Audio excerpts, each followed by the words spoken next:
زه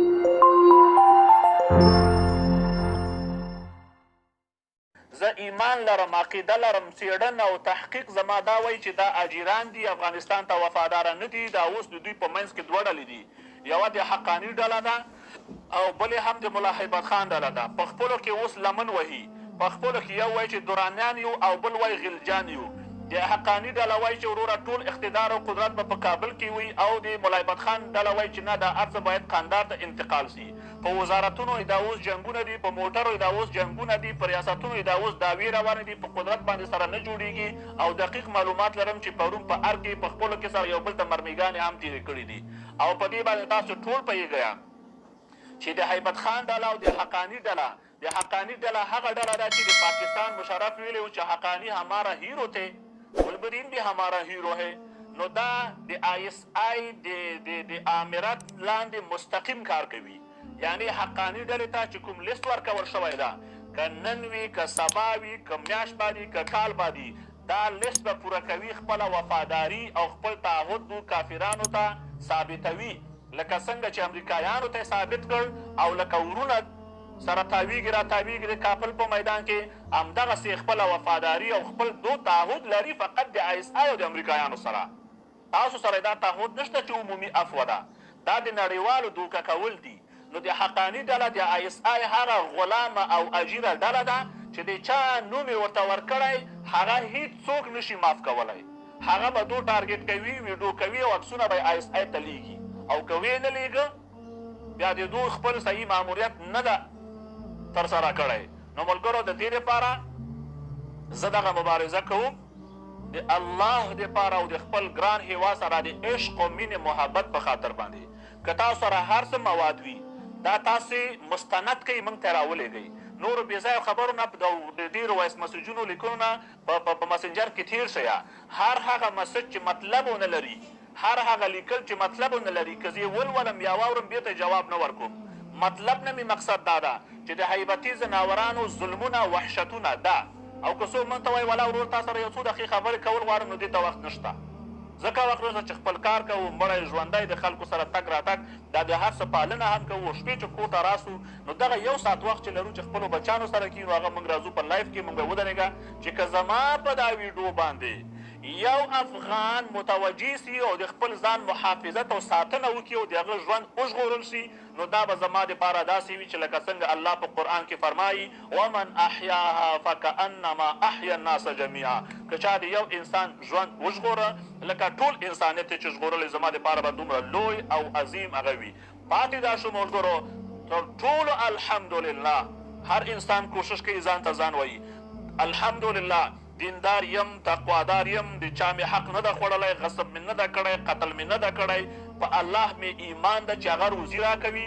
تر ټولو غیرتي یم، ښه مسلمان یم، ښه افغان یم او ښه پښتون یم. خو که څوک موږ ته کنځلې بدرد کوي، په کنځلو موږ مبارزه نه پرېږدو. موږ د ګران افغانستان دپاره به د کنځلو چې 2 لکه کنځلې خو کنځلې دي چې زموږ بچي ټوک ټوک شي، چې زموږ بچي ټوک ټوک شي، موږ بیا هم خپلې مبارزې ته دوام ورکوو، مبارزه کوو. مبارزه په ځان فرض ګڼم. کنځلو او دا بېځایه کومنټونو اورېدل په موږ لوستل په موږ تاثیر ځکه نه کوي چې زموږ هدف چې د هغه ډېر لوی ده. د دې هدف رسېدو په خاطر د وینې قرباني، د ځان قرباني، د مال قرباني، د اولاد قرباني، د هر څه قرباني ته موږ تیار یو. نو فکر مه کوئ پرون رئیس دا خبره تاسو ځکه یادوم چې یو ډېر هوښیار سړي، یو ډېر ښه سړي، زما یو ډېر ښه دوست ما ته زنګ راووه د دوبۍ نه چې دا خلک دومره کنځلې کوي، قاري صاحب ته دې نه تېر شه. نو زه پوه شوم چې دغه سړی چې ما ورته په ډېر ښه سړیتوب کاته او ډېر هوښیار راته ښکارېده، تر ټولو بېعقل او احمق همدا سړی ځکه و چې ته د کنځلو په خاطر د دې لوی افغانستان نه تېرېږي، ته د یو څو لوچکانو، لنډغرانو، پنجابیانو، د مفتي عزیزالرحمن د شاګردانو په خاطر د ټول افغانستان نه تېرېږي چې ولا ما ته کنځلې کوي. تر ټولو غیرتي یم، خو چې نن څوک ما ته کنځلې کوي، دا قرباني زه د افغانستان دپاره ما مخکې هم ورکړې، اوس هم ورکوم، بیا هم ورکوم. په ټولو باندې مې دا غږ ده چې ګورئ، متوجه اوسئ، د خپل ځان ساتنه وکئ. دا اوس دا 1 د اګسته پورې دا طالبانو به لږ وګورئ، پټ پټ شپې وژنې کوي، بیا به وروره ښکاره وژنې به وي. دا خو وحشي ځناوران دوی حکومت نسي چلولی.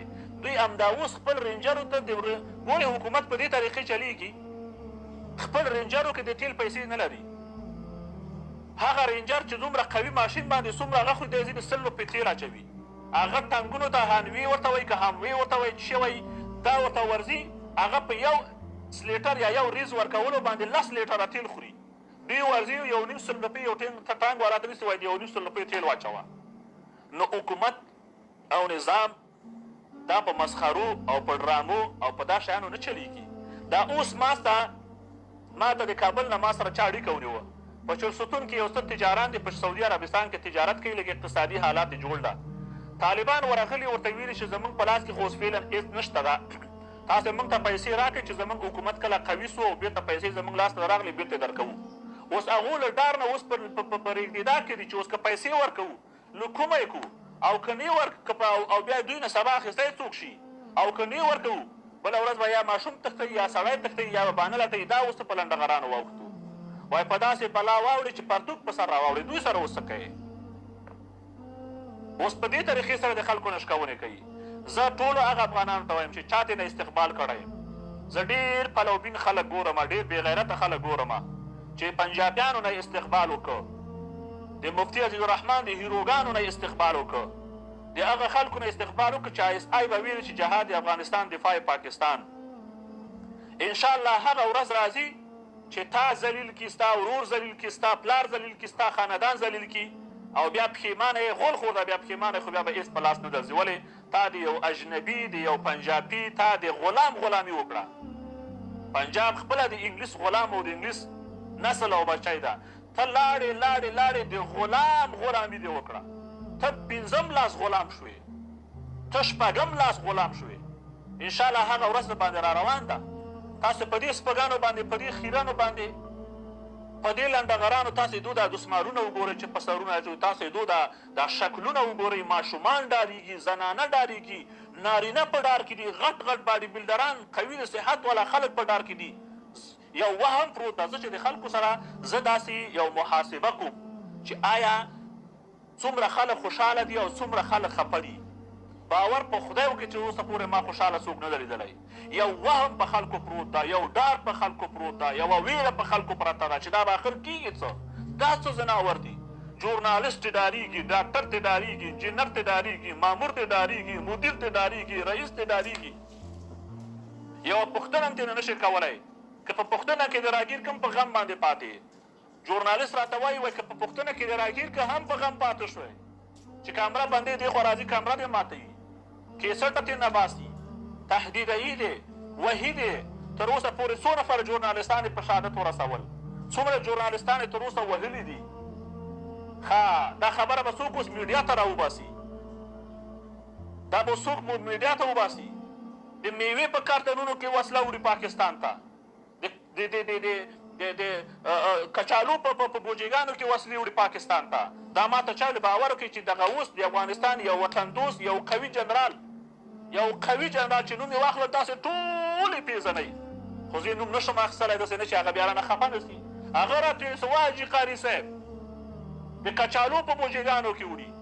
ګمرکات د افغانستان آزاد شوي نه دي خو پاکستان سره بزنس وایي چې ده یو په 2 وایي نور هم ډېر سول. دا څنګه بزنس و چې څنګه طالبان راغله له هغې خوا 10 کنټینر راځي له دې خوا ډک شي. خو په ډېرې بې حیایۍ او بې شرمۍ او سپین سترګۍ سره ذبیح الله مجاهد هم انکار کوي، نور طالبان هم انکار کوي، خو عام خلک ټول پې پوهېږي، دوی ته نه انکار کوي. ملګرو زما د زړه خبرې دي، زما د ایمان خبرې دي. که چا ومنه خپله بریا، خپله خوښي او خپله خوشحالي ده، او که چا ونه منه خدای ناخواسته خپل تاوان ده. په دې حیبتي ځناورانو اعتماد او باور مه کوئ. کوم خلک چې په اردو کې وو، په پولیس کې وو، په امنیت کې وو، د خپل ځان محافظت او ساتنه وکړئ. کوشش وکړئ خپل کورونه خوشې کې لاړ شئ، نورو ځایونو کې ژوند او زندګي وکړئ. د پنجاب لخوا ورته لیست ورکړل شوی ده. کوم خلک چې په وطن عاشقان او مینان دي هغه خلک درته نه پرېږدي. لطف الله کامران، جنرال لطف الله کامران یې چېرته ساتلی؟ دا نن امیر د امنیت د فرا امیر د امنیت په شهادت ورساو که نه؟ ولې؟ په کومې محکمې، په کوم دلیل، په کوم آیت، په کوم حدیث؟ څوک به ترېنه پوښتنه وکړي؟